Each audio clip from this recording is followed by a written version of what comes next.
Hello guys, this is the second part of the chapter or the story with the photographer. Till now we have done that the narrator have the idea of the nature of the photographer. After an hour waiting, the photographer comes and opens the inner gate. In a tone of command, he asks the narrator to come. The narrator sits down in a beam of sunlight. Then the photographer rolls the machine in the middle of the room and goes behind it.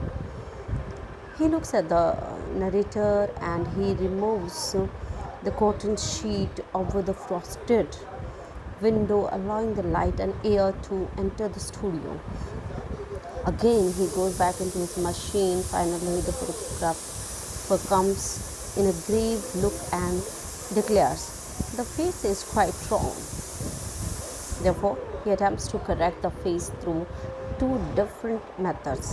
And the first method is by asking the narrators to change his facial expression, and the second was by editing his photograph.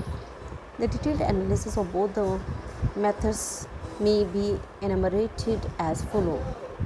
और हम बाद में देखते हैं कि जैसे ही photograph लेने की प्रोसेस शुरू होती है तो फ़ोटोग्राफ़र हमारे जो ऑथर हैं, राइटर हैं, उनको अंदर बुलाता है और जैसे ही अंदर बुलाता है तो दरवाज़ा खुलते ही वो देखता है कि वहाँ पर सूरज की रोशनी आ रही है एक विंडो से, और सूरज की रोशनी जहाँ पर आ रही है वहाँ पे आके हमारा नरेटर बैठ जाता है।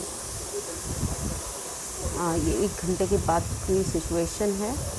फिर फोटोग्राफर उसे धुंधली सी सीट से जो रोशनी आ रही है वहाँ पर वो एक कॉटन की शीट लगा देता है, शीट हटाता है वहाँ से, और मशीन की अपनी जो फोटोग्राफ की मशीन है उसके पीछे जाके खड़ा हो जाता है। फिर एक वो फ़ोटोग्राफ लेता है और कहता है कि चेहरा ठीक नहीं है, या face is not right.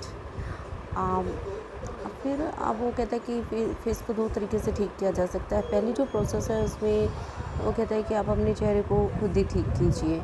Second कहता है कि कुछ मैं अपनी फ़ोटो में एडिटिंग करके इसको ठीक कर सकता हूँ। ये दोनों प्रोसेस कैसे हैं उसको हम नेक्स्ट देखते हैं आगे हमारे चैप्टर के अंदर। तो द फर्स्ट प्रोसेस जिसमें फोटोग्राफर कहता था फेस, वो कहता है कि the face is quite wrong. तो उसमें वो क्या कहता है कि first of all the photographer finds problem with the narrator's head as he says. Photographer says that I don't like the head. He asks the narrators to open the mouth a little, and as soon as the narrator starts to act upon his command, he again asks to close his mouth. Next, he says the narrator's ears are bad. In order to give a good look to his ears, the photographer asks him to drop his ears a little. Similarly, the photographer instructs the narrator to roll the eyes under the eyelids and put the hands on knees. Turn the face a little upward, expand the lungs, and to bend the neck.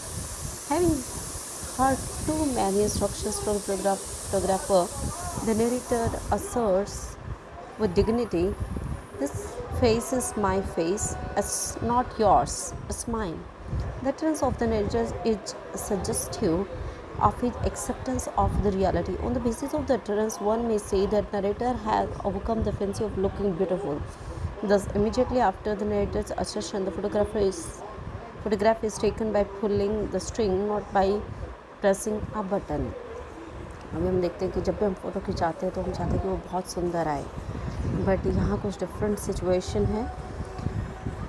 जैसे ही photograph लेने की process शुरू होती है तो वो photographer कहता है कि एक प्रॉब्लम है, एंड द प्रॉब्लम ये है कि मुझे आपका सिर ठीक नहीं लग रहा, हेड इज़ नॉट गुड। तो वो कहता है कि आप अपना थोड़ा सा मुंह खोलिए, और जैसे ही नरेटर मुंह खोलने शुरू करता है वो कहता है मुंह बंद कर लीजिए। वो कहते हैं कि आपके कान थोड़े से भद्दे हैं तो आप इनको थोड़ा सा झुका लीजिए। वर्णन करता को फिर से हमारे जो नरेटर हैं स्टीफन लिखॉक, उनको कहते हैं कि आपकी जो आँखें हैं उनको आप थोड़ा सा रोल कीजिए, like this, you have to roll like this. फिर उसके बाद वो कहता है कि चेहरा थोड़ा सा ऊंचा उठा लीजिए, आपके फेफड़े थोड़े हैं, गर्दन को दिखाने के लिए कहता है। बहुत सारे इंस्ट्रक्शंस फोटोग्राफर देता है इनको। और फिर जब इरिटेट हो जाता है नरेटर तो वो कहता है this face is mine not yours. वो कहता है कि जैसा भी है मेरा फेस है, आप जैसी फ़ोटो आती है आप ले लीजिए। और इस तरह से हमें रियलाइज़ होता है कि फ़ोटोग्राफ की जो सुंदर फ़ोटो खिंचाने की जो फैंसी थी वो राइटर की चली गई है। And now is ready to accept the reality. वो जैसा है वैसी ही अपनी फ़ोटो बस चाहता है। और नेक्स्ट हम देखते हैं कि जैसे ये बात होती है तो जो फोटोग्राफ़र है वो अपनी स्ट्रिंग खींचता है मशीन की और एक फ़ोटोग्राफ ले लेता है। Now we will talk about the second process. अब जो सेकंड तरीका था कि फ़ोटो खींचने के बाद उसको एडिट किया जाए, द एडिटिंग की जो प्रोसेस है उसकी बात करता है। इसमें वो कहते हैं कि this follows that the photographer fails to convince the narrator to change his facial expression, therefore he adopts a second strategy to shape narrator's face in his own design. He uses the technique of editing. He retouches the eyes of the narrator, removes the eyebrows and adjusts the mouth. But the end of the second strategy also results in his failure, as he fails to convince the narrator by his skilled editing. Rather, it earns narrator's respect for the photographer.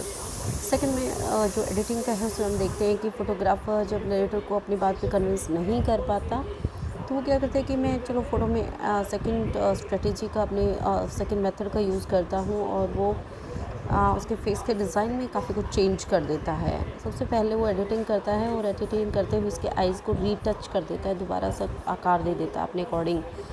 उसके eyebrows को बिल्कुल हटा देता है, the face without eyebrows, और उसके मुंह को भी थोड़ा सा एडजस्ट कर देता है, अपने हिसाब से एडजस्ट कर देता है। और इस तरह से सेकंड स्ट्रेटेजी का जो रिज़ल्ट होता है वो बहुत ही बुरा हो जाता है। उसका जो एक्चुअल फेस है वो नहीं है, बिल्कुल डिफरेंट फेस हो गया है नरेटर का। उसकी जो फोटोग्राफर की जो कुशलता थी वो यहाँ पर पूरी तरह से फेल हो जाती है। और इस तरह से नरेटर भी बहुत गुस्से हो जाता है जब वो फ़ोटो को देखता है। Narrator feels disheartened not to find his photograph bearing his real face. और जब नरेटर फ़ोटो देखता है तो ये उसकी एक्चुअल फ़ोटो नहीं थी, कोई किसी और की ही फ़ोटो लग रही थी। और वो इस प्रोफेशन को, फोटोग्राफी का जो प्रोफेशन है इसमें एडिटिंग को ब्रूटल वर्क कहता है, बहुत ही बुरा वर्क कहता है। It is pertinent to cure the following here. और यहाँ पर हम टेक्स्ट की कुछ लाइनें देख सकते हैं। ठीक है, नेगेटिव और what ever you call it, repeat anything you like, remove the eyes, correct the mouth, adjust the face, restore the lips, reanimate the necktie and reconstruct the waistcoat. Then when you done all that, keep it for yourself and your friends, they may value it. To me it is but worthless trifle. वो इतना irritate हो जाता है, वो कहता है कि इस नेगेटिव को आप अपने पास रखिए, इसको जैसे चाहें आप इसको एडिट कीजिए, जैसे चाहें आप इसको बनाइए और अपने फ्रेंड्स के साथ शेयर कीजिए, मुझे ये फ़ोटो नहीं चाहिए। और वो फ़ोटो को छोड़ देता है वहीं पे। इस तरह से हम देखते हैं the story ends in a satirical dimension as the narrator doesn't carry the photograph for which he visits studio in the beginning of the story.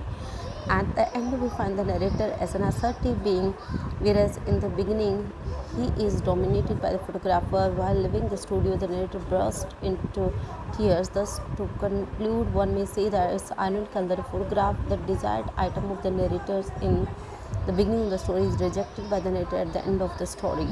और इस तरह से हम देखते हैं कि जो वर्णन करता है इतने खुश हो के स्टूडियो में आता है अपनी फ़ोटो खिंचाने के लिए, बट जब वो देखता है कि जो फ़ोटो वो सोच रहा था बनवाने की उससे बिल्कुल ही अपोजिट है, तो उसको रिजेक्ट कर देता है वो रियलिटी, और उसको रिजेक्ट करके वो छोड़ देता है। तो इस तरह से हम देखते हैं कि वो सच्चाई का सामना करने के लिए बिल्कुल तैयार है, और वर्णन करता वो जिस फैंसी के साथ आया था अंत में उसको वो छोड़ देता है और अपनी रियलिटी को एक्सेप्ट कर लेता है।